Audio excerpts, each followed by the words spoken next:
Modern Real Estate Practice, page 418. Insurance carriers also might be affected.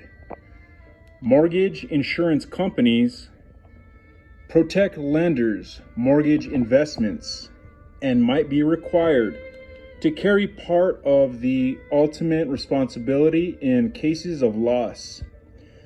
More important, a hazard insurance carrier might be directly responsible for damages if such coverage was included in the initial policy. Discovery of environmental hazards. Real estate professionals are not expected to have the technical expertise necessary to discover the presence of environmental hazards. They are presumed by the public to have special knowledge about real estate. So real estate professionals must be aware of possible hazards and where to seek professional help. The most appropriate people on whom a real estate professional can rely for sound environmental information are scientific or technical experts. Environmental auditors or environmental assessors are scientific or technical experts who can provide the most comprehensive studies. Developers and purchasers of commercial and industrial properties, and even purchasers of some agricultural and residential properties, often rely on an environmental assessment that includes the property's history of use, a current use review, and an investigation into the existence of reported or known contamination sources in the subject area that may affect the property. Testing of soil, water, air, and structures can be conducted if warranted. Not only do environmental experts detect environmental problems, they can usually offer guidance about how best to resolve the conditions. Although an environmental audit or assessment may occur at any stage in a transaction, they are most frequently a contingency that must be satisfied before closing.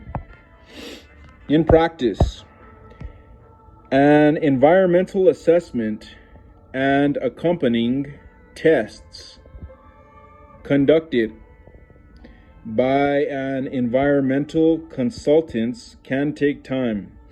The real estate professional should be aware of the time required and encourage the prospective property buyer to contact the environmental consultants as soon as it is known that such tests are needed, either before an offer to purchase is made or as a contingency in the offer. In some cases, the need for such an assessment may be enough to convince a prospective buyer to avoid the property entirely. Environmental site assessments. An environmental site assessment, ESA, is often performed on a property to show that due care was exercised in determining whether any environmental impairments exist. The assessment can help prevent parties from becoming involved in contaminated property and work as a defense to liability. It is often requested by a lending institution, developer, or a potential buyer. The assessment is commonly performed in phases, such as phase 1 or phase 2.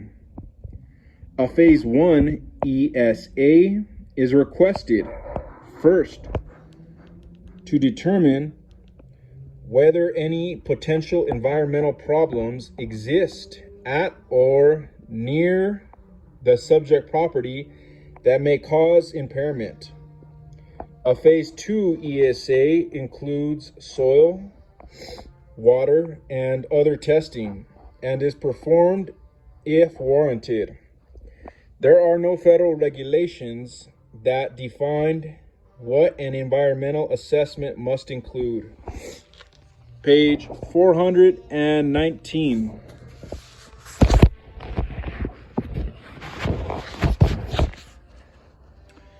Environmental impact statements.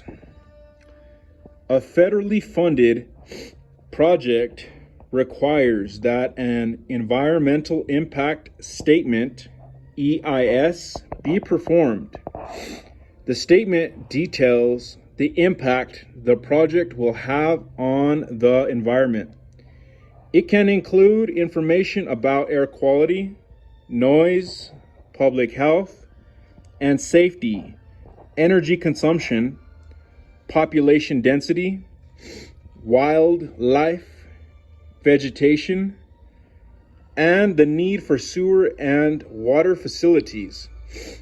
Increasingly, these statements are also being required for private development. Disclosure of environmental hazards. Most state laws address the issue of disclosure of known material facts regarding a residential property of 1 to 4 units. In some states, real estate professionals may be liable if they should have known of a condition, even if the seller neglected to make the disclosure.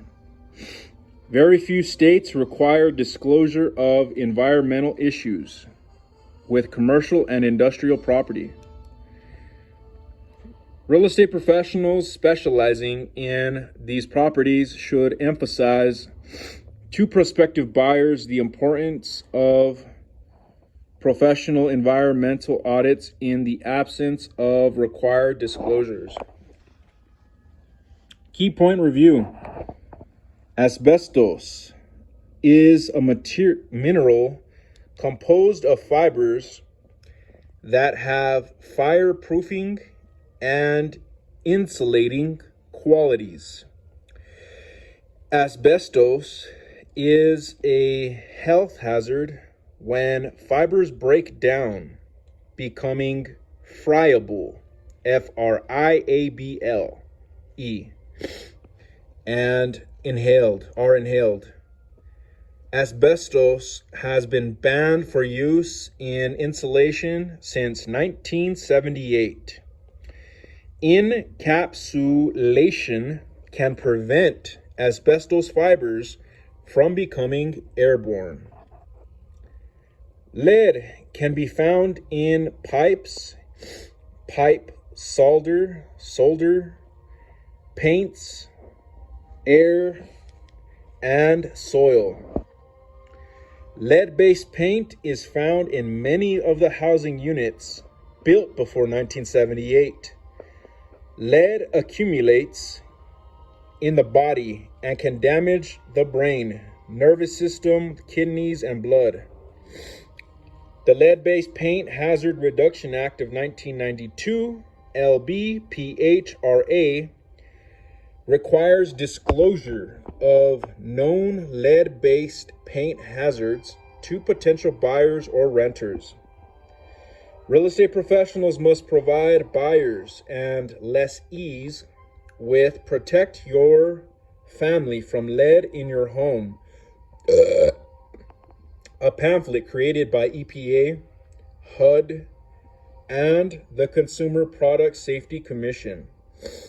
Later, regulations also require contractors and remodelers who disturb painted surfaces in homes, schools, and child care facilities built before 1978 to be trained and certified in the EPA's new lead-based work practices. The pamphlet, Renovate Right, must be given to the property owner before work begins. Radon is an odorless, tasteless, radioactive gas produced by the natural decay of radioactive substances in the ground and is found throughout the United States. Radon gas may cause lung cancer. Testing for radon in buildings is not a federal requirement. Formaldehyde, described as a hazardous air pollutant in the Clean Air Act amendments of 1990, is used for building and household products such as urea formaldehyde foam insulation, UFFI, and may cause respiratory problems, eye and skin irritations, and possible cancer. Since 1985, it has been regulated by HUD for use in wood products.